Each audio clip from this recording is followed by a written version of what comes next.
MLC चुनाव को लेकर बड़ा अपडेट आपको दे दें। जिस तरह से लगातार एमएलसी चुनाव को लेकर तैयारियां चलती रही हैं और उसी बीच अब मुकाबला कितना कड़ा उसको लेकर भी पूरा अपडेट आपको देंगे। इसी के साथ सबसे अहम और बड़ी जानकारी, उत्तर प्रदेश से 27 सीटों पर बीजेपी समाजवादी पार्टी में सीधी टक्कर देखने को मिल रही है। ये बड़ा अपडेट आपको दे दें। सीएम योगी आदित्यनाथ ने वोट डाला, बड़ा अपडेट। मुख्यमंत्री योगी आदित्यनाथ ने डाला वोट।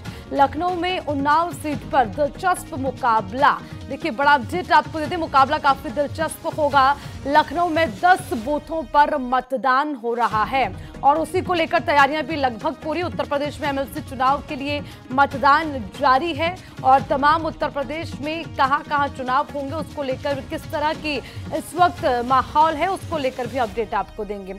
मुख्यमंत्री योगी आदित्यनाथ ने वोट डाला है। 27 सीटों पर बीजेपी और समाजवादी पार्टी में सीधी टक्कर देखने को मिल रही है। लखनऊ उन्नाव की बात करें तो सीट पर काफी दिलचस्प मुकाबला देखने को मिलेगा। वहीं लखनऊ में 10 बूथों पर मतदान हो रहा है।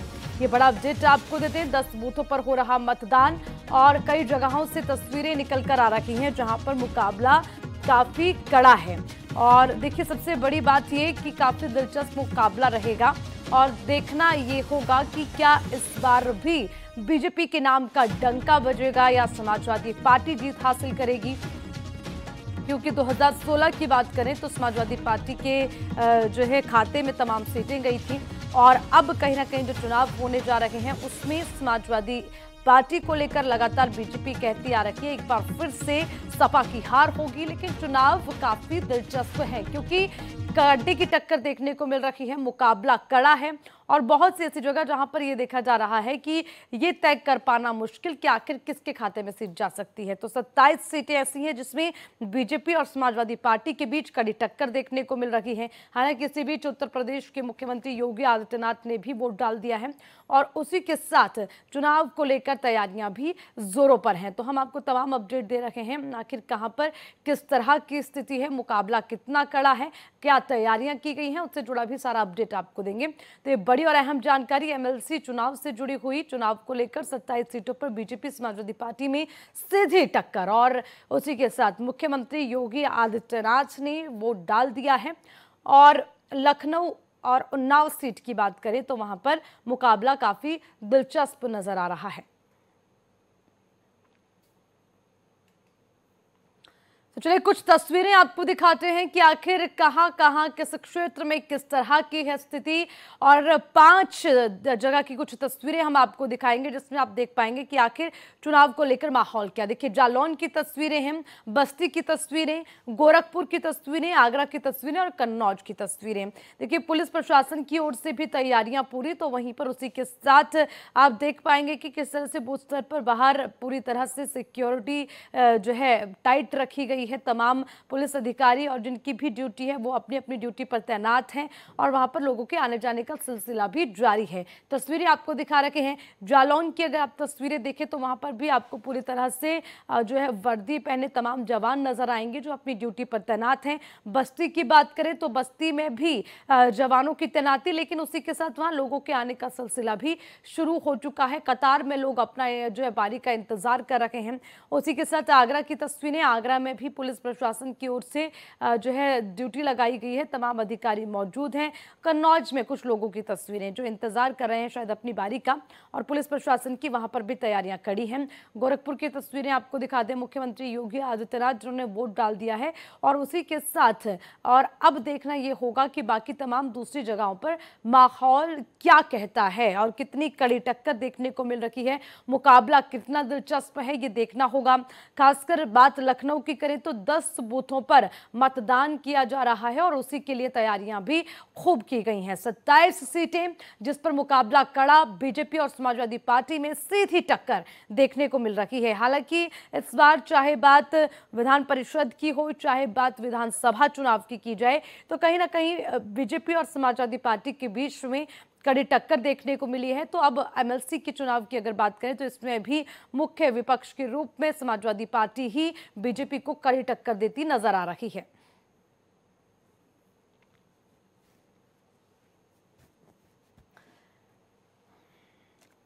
चलिए, इसी खबर पर ज्यादा जानकारी के लिए मेरे सहयोगी अभिषेक शर्मा हमारे साथ हैं, उनसे पूरा अपडेट लेंगे। अभिषेक, जो है एमएलसी चुनाव को लेकर मतदान हो रहा है, लेकिन कहा जा रहा है कि इस बार का मुकाबला बेहद दिलचस्प है और 27 सीटों पर बीजेपी और सपा में सीधी टक्कर। आपके पास क्या अपडेट अभिषेक? देखिए, अभी तक जितने भी जनपद है लगभग 10% वोटिंग हो चुकी है, कहीं कहीं 10% वोटिंग से ज्यादा भी वोटिंग हो चुकी है। 36 सीटें हैं जिसमें से 9 सीटें बीजेपी पहले ही निर्विरोध निर्वाचित हो गई है, यानी 9 जो उम्मीदवार हैं भारतीय जनता पार्टी के अलग अलग सीटों पर 9 उम्मीदवार वो निर्विरोध निर्वाचित हो गए हैं।